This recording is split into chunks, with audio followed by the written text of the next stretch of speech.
everybody. It has taken me forever, but we've been super busy, but I'm finally ready to two-ply this green yarn.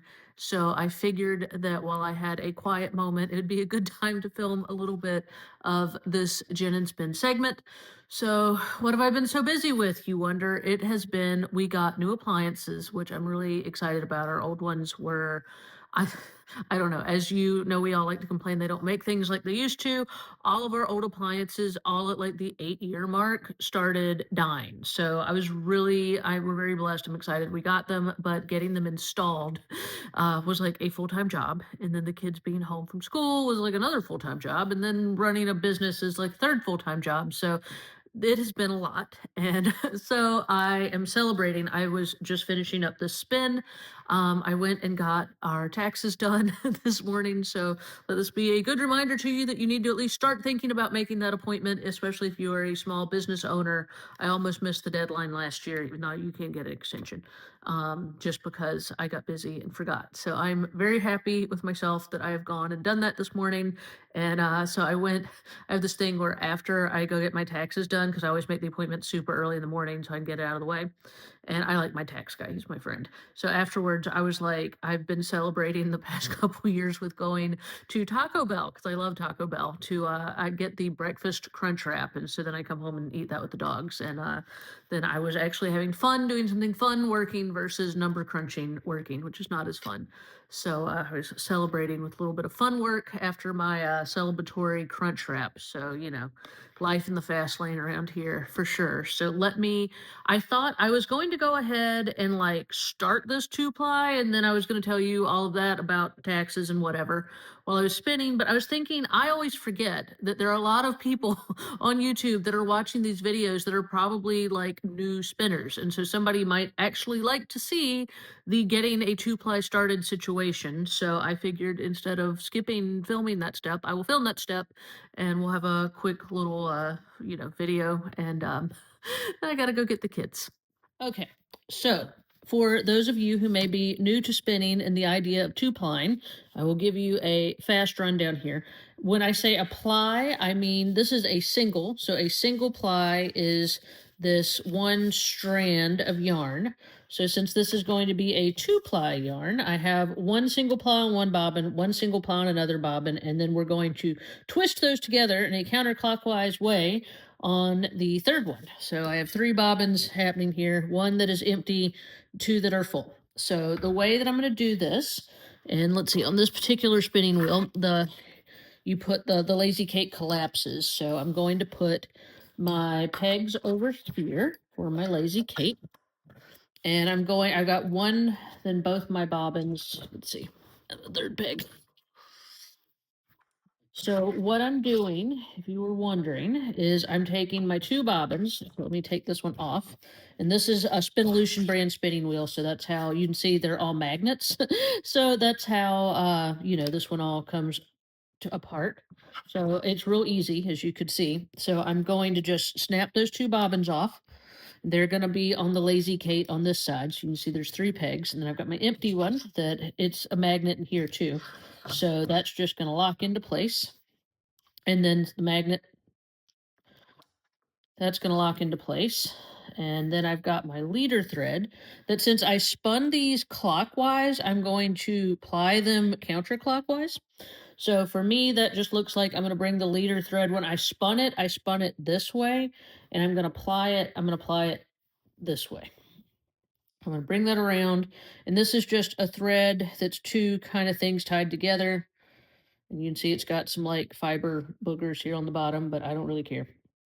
I've got my loop, and I'm going to bring my 2 strands around my 3rd peg. There's a 3rd peg right here. I'm going to bring those around, and I'm just going to put them, I mean, it's really not, there could be different ways to do this, but I'm just going to put them through my leader threads. You can see the hoop, got them through there, and for the sake of simplicity, I just kind of do like a loose little knot, but do what you want.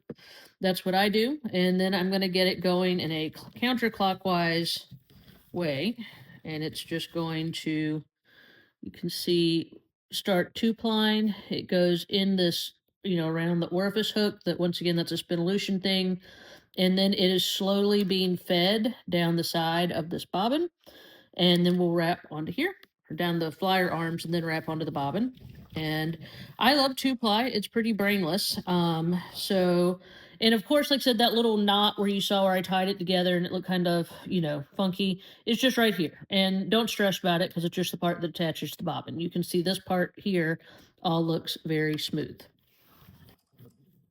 So here you go. And I mean, with 2-plying, you basically what you're trying, the things you want to keep in mind with 2-ply is you don't want your strands, and this is where different wheels are different, to get caught in, you don't want them to get snatched by any of the moving parts, the band or the pegs. So I keep mine out of the way by using this third peg down here. So that is, I guess, tip number 1. Tip number 2 is when I'm doing a 2-ply, I kind of keep my fingers a little bit in between where the yarn's twisting together here. I keep my fingers a little bit between right there. And I just kind of like it because it lets you really kind of feel a little bit of the tension. So with me, I don't know, it somehow I feel like it helps me kind of gauge the tension going on there, where like basically what you don't want, unless you're like doing it on purpose for art yarn purposes, you don't want one to be like really tight and twisty and the other one to be kind of floppy. So if I'm doing just an even 2-ply, I like to kind of put my fingers, like a thumb or a pointer, kind of in the middle there, just to kind of keep up with, that it feels like it's twisting evenly. And other than that, you just want to keep your feet going even, and it's a pretty just easy, basic spin. And I'm really excited about this one with the way the colors are. So I guess here, let me show you from a different camera. What I was talking about, and you can see I just have started here, is with these greens being kind of variegated on the bobbins on the singles. You can see the variegated colors there.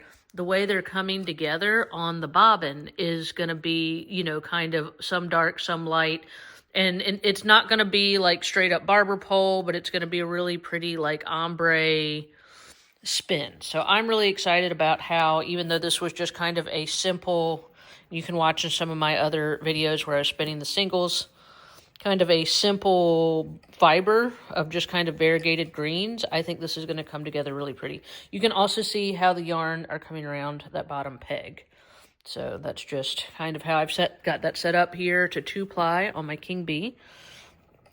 And I'm just kind of holding the camera, so I'm not probably not doing a super great job, but I'm filming with my other hand.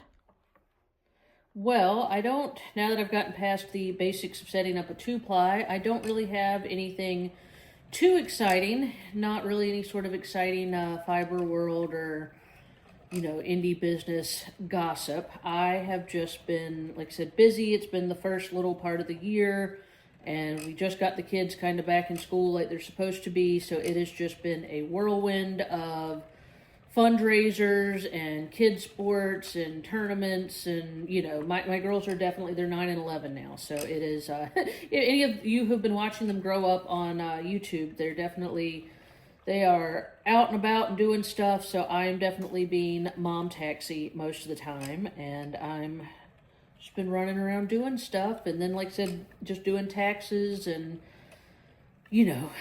getting email stuff together and promoting different things. So I have been taking some interesting classes on, small business and kind of e-commerce marketing. I don't know if anybody is also small business, that it is a constant learning curve, which luckily I enjoy learning. So, that's a constant thing that is ongoing to keep on top of stuff. And so I've got some things coming out I'm excited about.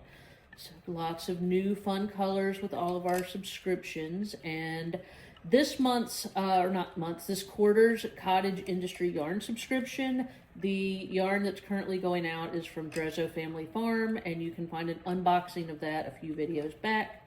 And that yarn is just absolutely beautiful. So I'm really excited about that. And it was, if I'm just business owner, I don't know, confession, was a bit pricier than I can usually tell myself I can afford for those subscriptions for supplies.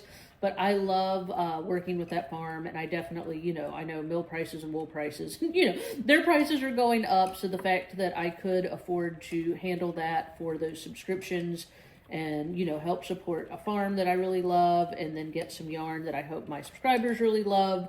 I kind of, the business, I had like the devil and the angel on my shoulder with that, where, like the business owner part of me wanted to be like, if you chose something else, you would have slightly better profit margins. But then the angel on my shoulder was like, but this is a really fabulous yarn and you really love this farm. And the whole point of this subscription is to get good stuff to people. So you can imagine that that's what I went with, and it may mean I have to up that subscription a little bit in the future, maybe to help offset shipping a little bit more.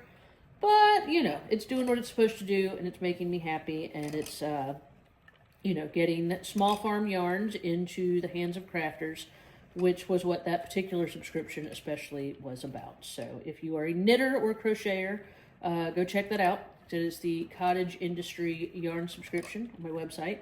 And, like I said, I was a little extra excited about that one. And you want to learn more about spinning. Look how pretty this is. See, this is what it's doing exactly what I wanted it to do.